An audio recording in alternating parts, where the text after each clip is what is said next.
Welcome back to Community Conversations here in the Concord TV studio. And we have a first-time visitor who's never been in our studio before to talk about our NHTI Community College. So with that, I'm glad to welcome Patrick Tompkins, the president of NHTI. Welcome to the studio here under the bright lights. Glad to have you. Thank you, Josh. It's great to be here. Appreciate being invited. So I was going to say you're the new NHTI president, but you've had actually quite a few months under your belt. I believe, was it November of last year that you... February 1st. February 1st. February 1st, yeah. So a little bit, how's that acclimation of getting to know the organization, the people, how has that been going? Well, first was the acclimation to New Hampshire.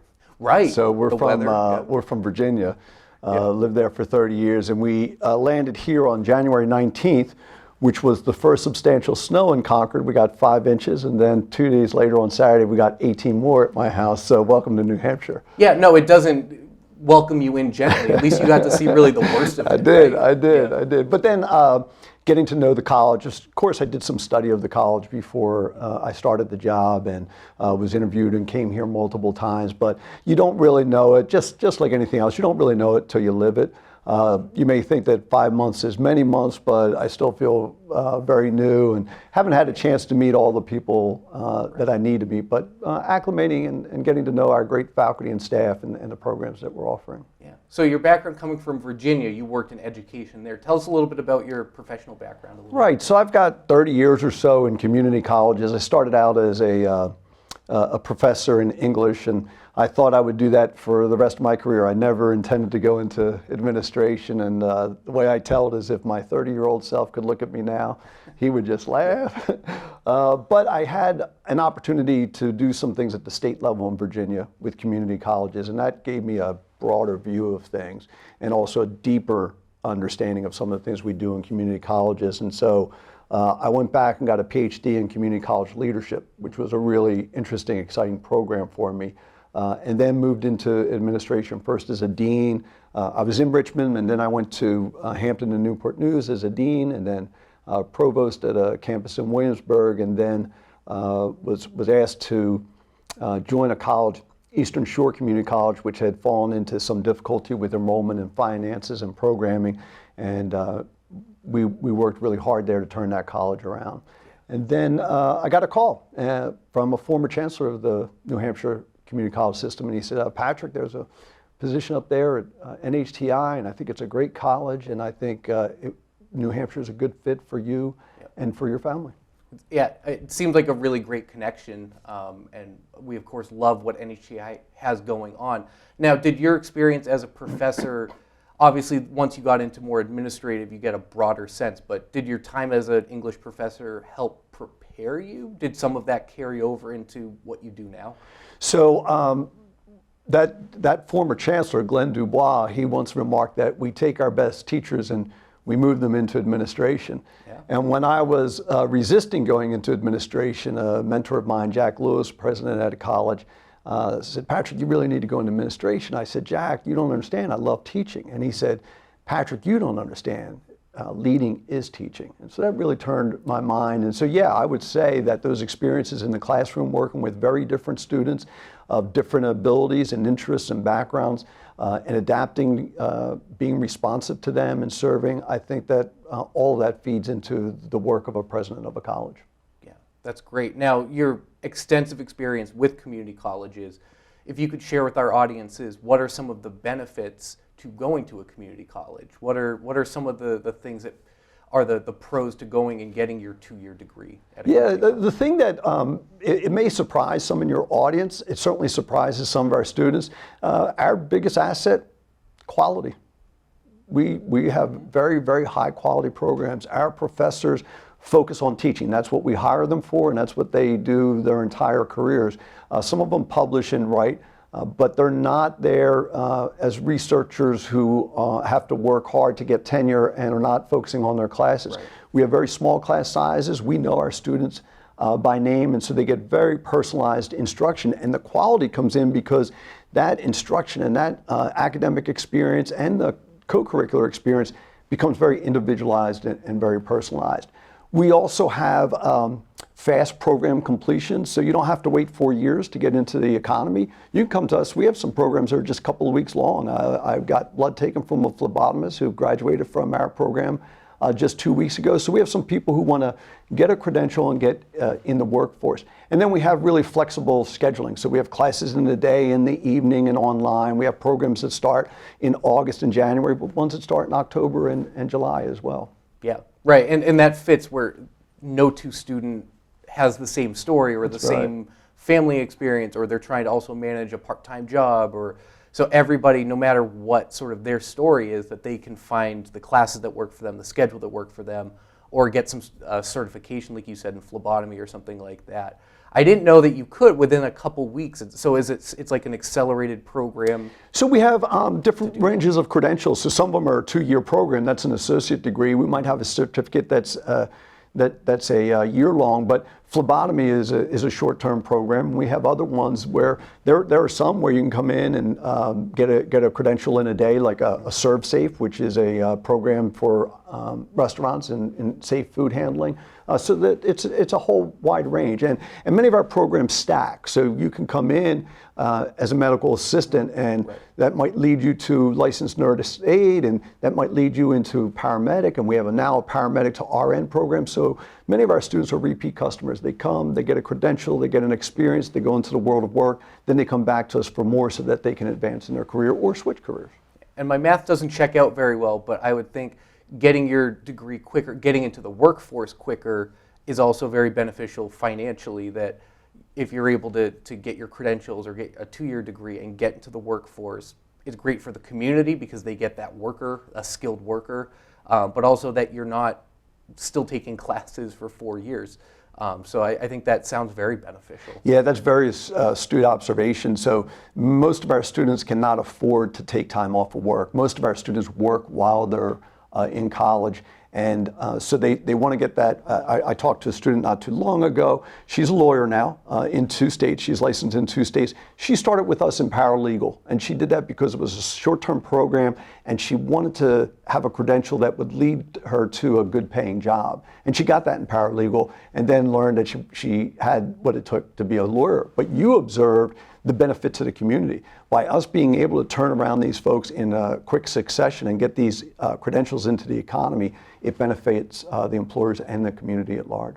Yeah, absolutely. And on the topic of community, that I've noticed just in my involvement in the community that NHTI works with other organizations, community organizations. So not only are they training tomorrow's workforce, but they also provide opportunities to collaborate and to work together. Do you have any examples of sort of some different ways that NHTI does that?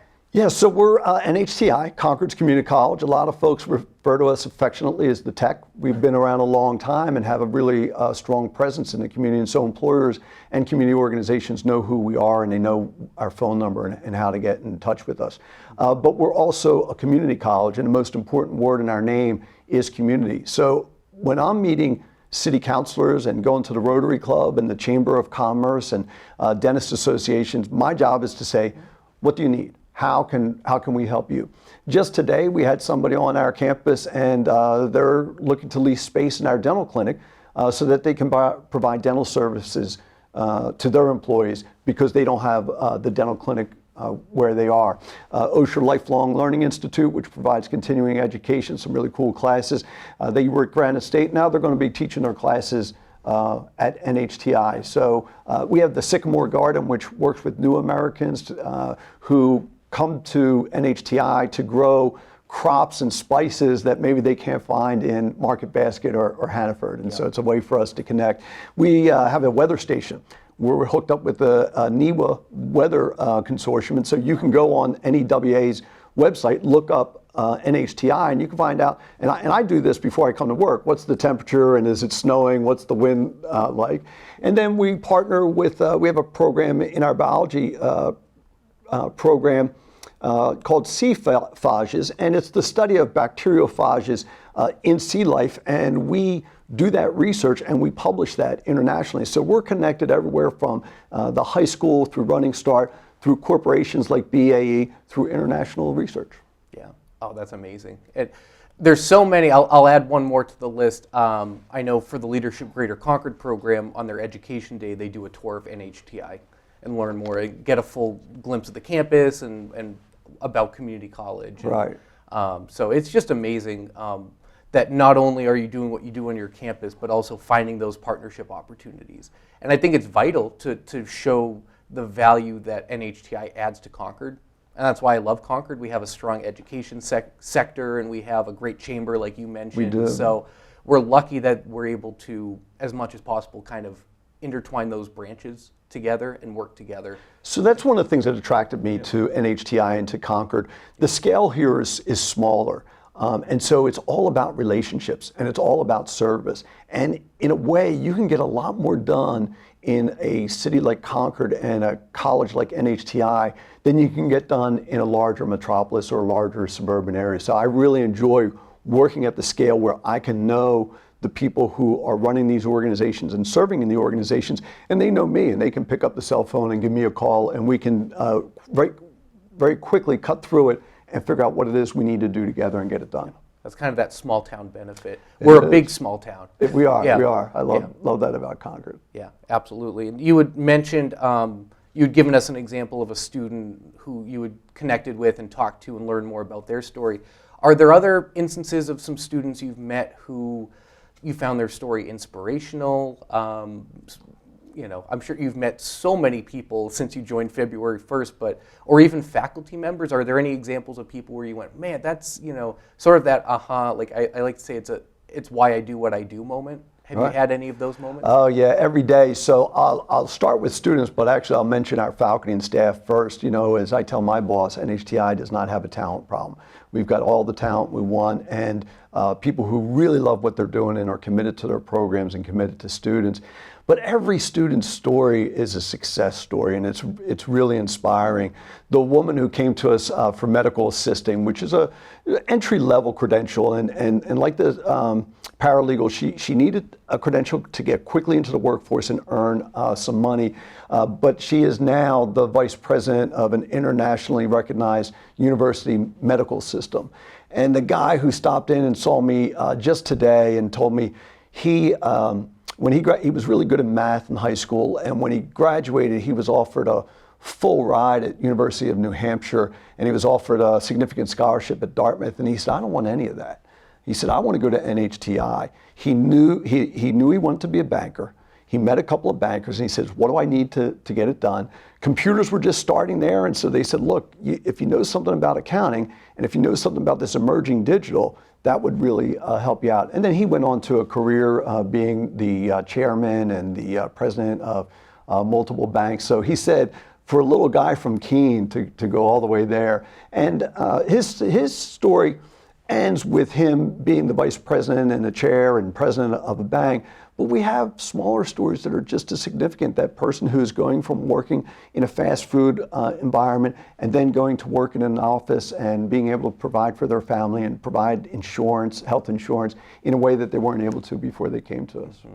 Yeah, so each story really, and like I alluded to before, that each unique story, everyone finds their own path. That's true for life. I mean, it's not just community college, but I love how someone said, what do I need to do to get where I need to go? Right. And that they can do that through NHTI. Now, are there I'm trying to think I know there's admissions counselors, but once you're actually at NHTI, I don't think I have the right word for it, but someone who helps you pick your classes, someone who helps you get an honest assessment of the direction you're going? Or there are people who do that, right? Yeah, so I think that's one thing that community colleges in general do well, and NHTI does especially well. And we've been putting more attention and resources in that area because we have a lot of folks who come to us and say, I want a better life.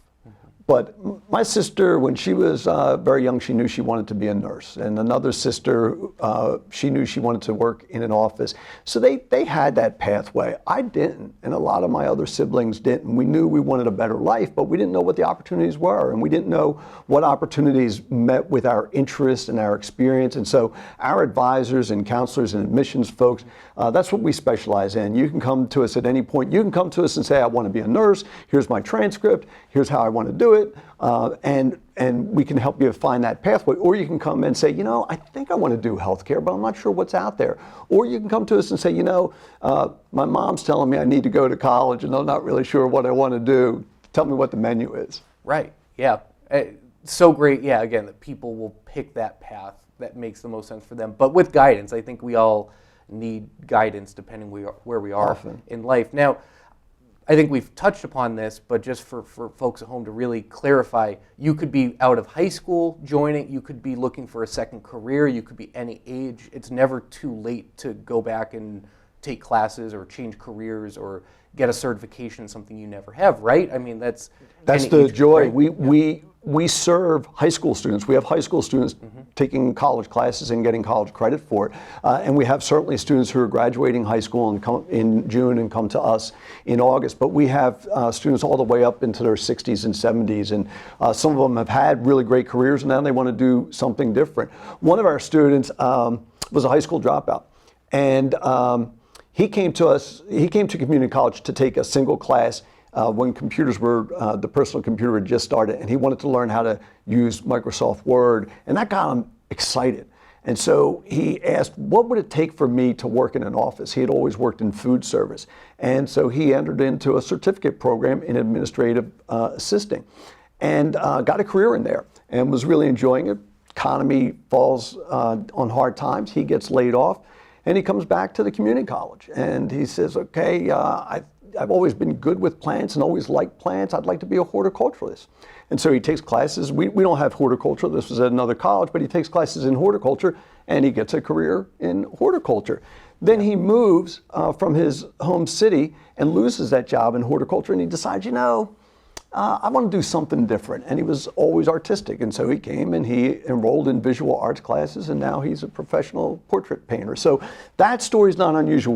Our students are repeat customers. We see them come in, go out, come back in, and go out. And that's not a failure the way it might be if a student goes to UNH and drops out, and then goes to Keene and drops out, and Plymouth and drops out. Our students are not dropping out. They're typically advancing their life to the next stage, and then they come back to advance again. And it's a place, by that point, they know it's a great place to get an education. It's a place where they can take the next step in life. Right. So I love that they know that that's a place they can. And they know it's affordable, and they know it's close, right? So we're known for our location. And New Hampshire, we're live free or die, and we like low taxes and small government. But New Hampshire has held community college tuition steady since 2011. It's gone up from $210 a credit hour to $215 in that 12-year span. This year, our legislature did a great job of funding community college education. And if you're out there and your local representative or senator, you should thank them. Democrat, Republican, Independent. They started a Promise program. And so this is a program for students who may be eligible for financial aid, but not all of their tuition is paid by financial aid, not all of their fee. The Promise program will help do that. For the first time in New Hampshire history, we're funding workforce development. So these are short-term programs that don't lead to a degree or certificate, but can lead to an industry-recognized credential. Well, until now, the only way to pay for that was if your employer paid it or if you paid out of pocket. But now we have funds for that. And then the legislature expanded funding for dual enrollment, what we call Running Start. And so these are classes that students can take in high school. So all of these demonstrate New Hampshire's commitment to an investment in community colleges, because they recognize that in this economy of 1.8% unemployment, with an aging workforce where we're going to need hundreds more dental hygienists, hundreds more teachers, that the community college is the place that's going to start putting those credentials into the economy. Yeah, it's nice to have that bipartisan issue. Yeah. It's hard to find them sometimes. But this is something where everything you said with workforce, and it's easy to see why we would continue funding that. And I think I had seen, and either you or Amber could correct me, that I think I had seen there was like 5 consecutive years of tuition freezes, increase freezes that I think I saw this year. Yeah, this year the right? legislature funded a freeze again. So I'm coming from Virginia, which is, again, that's another fiscally conservative state and a well-managed state. But Virginia, a few years ago, invested in workforce education, and now New Hampshire's doing it. And so for me, coming in as a new president and seeing New Hampshire fund community colleges like this, it tells me that New Hampshire finds value. And they find value because we're able to demonstrate to them the difference that we make in the community. This is all so great. So much information here. It's been great to have you. Before we wrap up, are there any other programs or initiatives or something coming up here that you wanted to just mention that's coming up as we kind of wrap up the summer? Yeah, I want to mention just some really cool things about NHTI. We are on a 250-acre campus on the Merrimack River. It's gorgeous there. We're the only community college in New Hampshire that has dorms on campus. We have 15 athletics teams, women's and men's sports, including esports. We have a literary journal that's 35 years old, which is one of the oldest in the country. So we've got this rich, vibrant campus life. And so it's not just a parking lot, classroom parking lot. You know, you can get the whole experience. And then our academic programs, some of those are unique. We're the only dental hygiene program in New Hampshire. And when you get your teeth cleaned, ask the hygienist where they went to school, and they're going to tell you that they came to NHTI. Our orthopedic program, the only one east of the Mississippi. So we have signature, high quality, highly accredited programs that lead to really good jobs. And I don't know that folks always understand the depth of our programming and the height of the quality that we have at our community colleges, including NHTI. That is great. Those are great things to point out and things that maybe the folks at home weren't aware of. And that location is incredible because you get the Horseshoe Pond. Yes. You have, I know, the McAuliffe Shepherd Discovery Center is your neighbor Good right friends there. of ours, right Good friends behind of us, yours. yes. They just have a new playground they put in. And then you're not that far of a walk away from the Franklin Pierce Mance, Kimball Jenkins estate, which are just kind of just a couple rock throws away. But and this year we're hosting the New Hampshire Hockey Club Academy. So they're going to be using one of our dorms, and they're collaborating with Brady Sullivan, Bishop Sullivan, to give young hockey players some more experience. And so there's another example of community collaboration. Those students will be on our campus and contributing to the vibrant environment. That is so great. Patrick, I want to thank you so much for being on the program. Thank you, Josh. This has been great. We definitely should have you back because there's so much more. I feel like there's a whole series here, not just one episode here. And as always, Concord TV, we love working with you guys, collaborating with the amazing staff and faculty at NHTI. We appreciate that. Remember, we're a community college. We serve the community. That's what we're here for. Perfect. I love that. And so with that, Patrick Tompkins, the president of NHTI, thanks for being on the program, and thanks to everyone for tuning in to Community Conversations here on Concord TV. If you're watching on YouTube, we'd love if you subscribed, if you like the video, if you comment on it. That would be super helpful. And if you have feedback, if you had questions for NHTI, feel free to mention that. Or if you'd like to learn about other organizations, let us know who you'd like to hear from next. Until next time, thanks for watching.